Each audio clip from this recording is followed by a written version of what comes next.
Professor Daniel Edward Porter, sir, for his talk on management of bone and soft tissue tumors.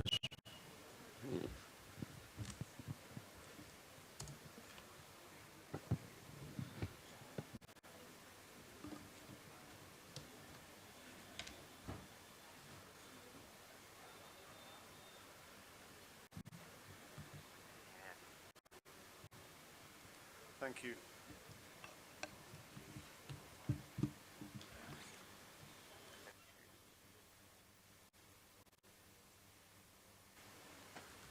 Thank you very much, ladies and gentlemen. It's my great pleasure to be here and to quickly run through management of bone and soft tissue tumors.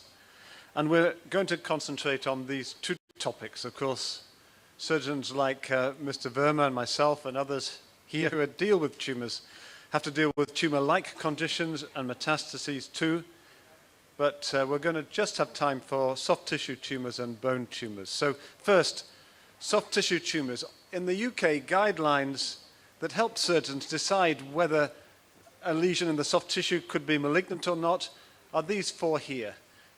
Size more than 5 centimeters, increasing in size, that should be painful, deep to the fascia. So these are features suggestive of malignancy. So most soft tissue masses are benign. In radiological series, only 1 in 200 are malignant. Of course, this is a wrist ganglion, and non-malignant soft tissue lesions are by far the commonest that we come across. So the clinical situation, however, is not clear-cut despite these guidelines. So here's a lesion. It's bigger than 5 centimeters. It's not increased in size for the last 5 years. It's very slow. It's not painful. It's deep to the fascia. So some criteria are met, some are not.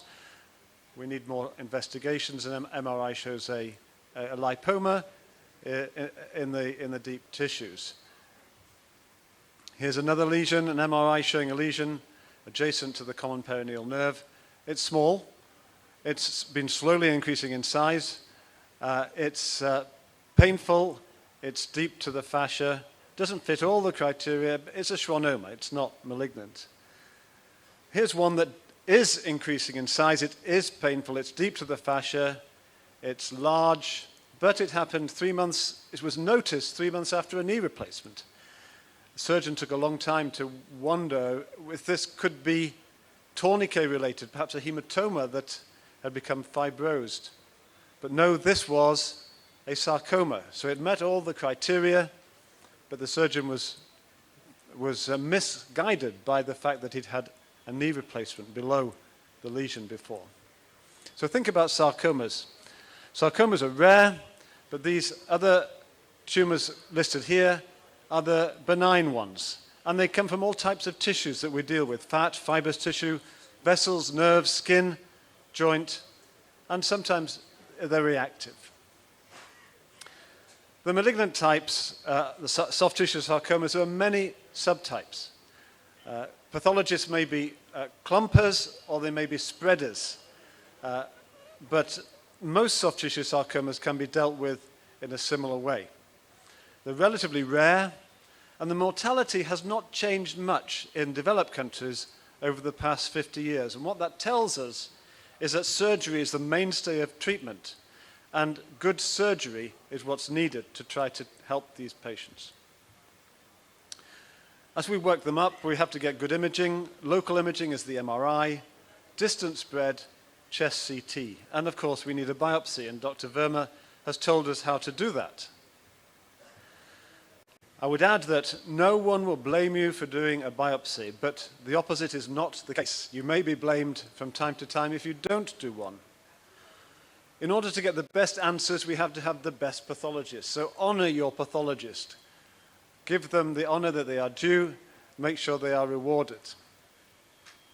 Waiting for the biopsy result, even if it's a week or two, will not be deleterious to patient outcome. Of course, we have the multidisciplinary team, oncologists, radiologists, surgeons, and pathologists helping together to determine the best management plan. This is a ballerina. You can see a mass in the soft tissues of the adductor compartment. There's been a small open biopsy. The biopsy tract has to be excised with the specimen. Treatment of soft tissue sarcomas is complete excision surgery. If complete excision, then adjuvant treatment is required if it's a high-grade tumor, local radiotherapy. For low-grade tumors, no radiotherapy is required. Thirdly, chemotherapy is not required for most types. Fourthly, regular follow-up. Every 3 months during the first year or two, every 6 months up to the 5th year, and then yearly up to 10 years. If there's no recurrence, local or distant, until 10 years, we can count the patient as cured. Follow-up involves examination, clinical examination, and a chest X-ray as a minimum. Here's a biopsy tract in the neck. Excision requires a significant flap. We can see here this has been worked out, and the lesion with a skin biopsy flap is over the top of the lesion, which is excised here. And I really want to show you this case because this is the excision specimen, and you can see that the excision specimen has been completely excised with a margin of normal tissue roundabout, which is what we aim for. Radiotherapy, as I mentioned, is reserved for high-grade lesions. It delivers some morbidity, but local recurrence rates are reduced. Chemotherapy is reserved for high-grade lesions, usually younger patients, and in others, survival is not improved by giving chemotherapy. Recurrent sarcoma may require amputation or re-excision, and if it's re-excised, then wide excision is usually necessary. Margins are more difficult to define when re-excising a tumor, particularly if it's undergone radiotherapy, as is the case here. Bone tumors. X-rays, we have to take and describe the matrix, the margins, what is the tumor doing to the bone, and how is the bone reacting to the tumor. This gives us clues as to what the lesion may be. Benign tumors such as exostoses, clearly shown here, and these can be removed without concern about malignant potential. Clinical situation is often not clear-cut, just as is the case with soft tissue tumors. Here's a lesion which is showing bony expansion, lysis, destruction of cortex, soft tissue swelling, and rapid growth, but it's an aneurysmal bone cyst. Here, autograft with fixation simply with K wires in an immature patient is enough to ensure that the lesion will be cured, and with remodeling over time. This is a patient with an inability to walk, a pelvic X-ray showing a lesion in the acetabulum, the MRI showing fluid levels within a lesion in the acetabulum. A biopsy taken through the most accessible route, and this is an aneurysmal bone cyst.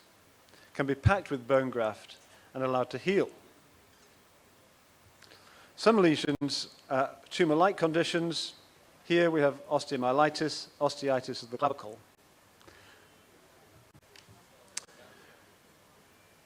So the multiple potential diagnoses of bone, these are those that you have to learn for your exams. And we'll move on to sarcoma, of which there are 3 main subtypes: osteosarcoma, Ewing sarcoma, and chondrosarcoma. Osteo and Ewing's require chemotherapy. Ewing sarcoma may benefit from radiotherapy, particularly if removal of the lesion is not possible because of its central site. Chondrosarcoma has no role for radiotherapy or chemotherapy, surgery alone. We'll consider diagnosis, management, some examples. So just as with soft tissue sarcomas, imaging, MRI, local MRI is required. And for imaging the remainder of the skeleton, traditionally a bone scan is done. For those in major centers, the other possibilities would be PET-CT or total body MRI. And chest CT for imaging the chest. A tissue diagnosis again is required, and we require the multidisciplinary team just as for soft tissue sarcomas. So management, we've got to do something. This is a natural history of a osteosarcoma that is untreated.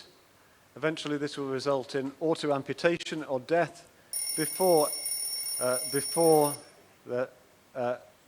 anything can be done. Radiotherapy has a limited role, as mentioned, but chemotherapy is vital. This graph shows the Scottish experience. Before effective chemotherapy, that's before 1985, survival was much diminished. And before 1975, we only had 7% 5-year survival for osteosarcoma in children.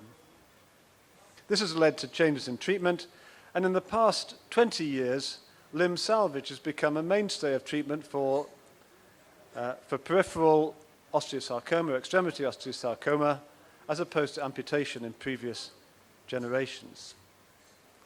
So the timeline of the patient journey: presentation, diagnosis, followed by neoadjuvant chemotherapy, local treatment, or surgery or other treatment, chemotherapy again, and then surveillance. Finally, how to fill the bone. We have biological and non-biological options, and these have their own advantages and disadvantages. For biological reconstruction, the successful biological reconstruction may result in a lifelong solution, but non-biological may and often does sustain fatigue and require revision. Infection rates are perhaps slightly higher in the biological group. Gives quick examples of biological reconstructions: autografts and allografts, and some non-biological reconstructions. So quickly running through: Ewing sarcoma in a 7-year-old, and a large resection required, and because of the age and the site, no fixation is necessary, and a good outcome could be gained. In an older child with a 2 weeks history of growing pain and swelling in the forearm, diagnosis again of Ewing sarcoma affecting the radius. After effective neoadjuvant chemotherapy, this is much smaller, and surgery is now timetabled. In this case, again, an autograft from the fibula, just as in the previous child, vascularized autograft, and supported with a plate. And because of the vascularization, usually a reliable union can be achieved. Ewing sarcoma, age 3, in a proximal tibia. After chemotherapy, still smaller, but residual tumor. And in this case, we elected to remove the specimen, as I've heard is quite common increasingly now across the world, including at Anup Orthopedic Institute. And this specimen can now be taken across to the radiotherapy suite, irradiated with high dose of irradiation, pedicled, pushed through a fibula graft into a keel of bone in the irradiated autograft, and now supported with fixation. Long-term growth of the limb can be expected because of preservation of growth plates. An adamantinoma at the age of 20 in a tibia, and another example here of a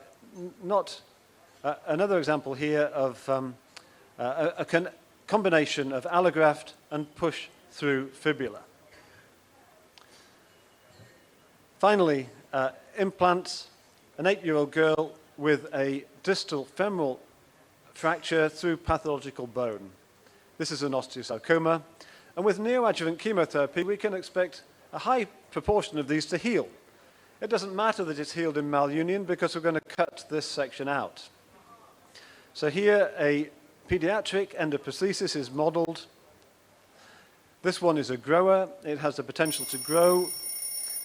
You can see that that we have taken a stem through the proximal tibia, but with a fully polyethylene tibial base plate, the potential for growth of the proximal tibial physis exists, and we can see that the tip of the implant is growing away from its old site, indicating that there is some growth of the proximal tibia. And some lengthening can be achieved through magnetic means at the distal femoral site. Adolescent tumor implants without growth potential, as shown here, removal of the tumor following disarticulation of the knee, a typical rotating hinge component, and the end result. Final example, I think, is of a 15-year-old girl with a lesion. You can see spiculation in the soft tissues of the glutei, and this will be discussed more tomorrow. A implant in the pelvis, a captive socket, and an exeter stem. So in summary, benign tumors we treat according to symptoms and aggression. Malignant tumors get the diagnosis right. For sarcomas, we need an oncologist to maximize survival. We can cure and preserve function. Thank you to my colleagues who are very important in maintaining the team structure. When I'm here, at the invitation of Ashish and his colleagues, they're there making sure our patients have a good result. Thank you. Thank you, Dr. Porter. Will now like to call upon Dr. Anup Sinha for his talk on TB or not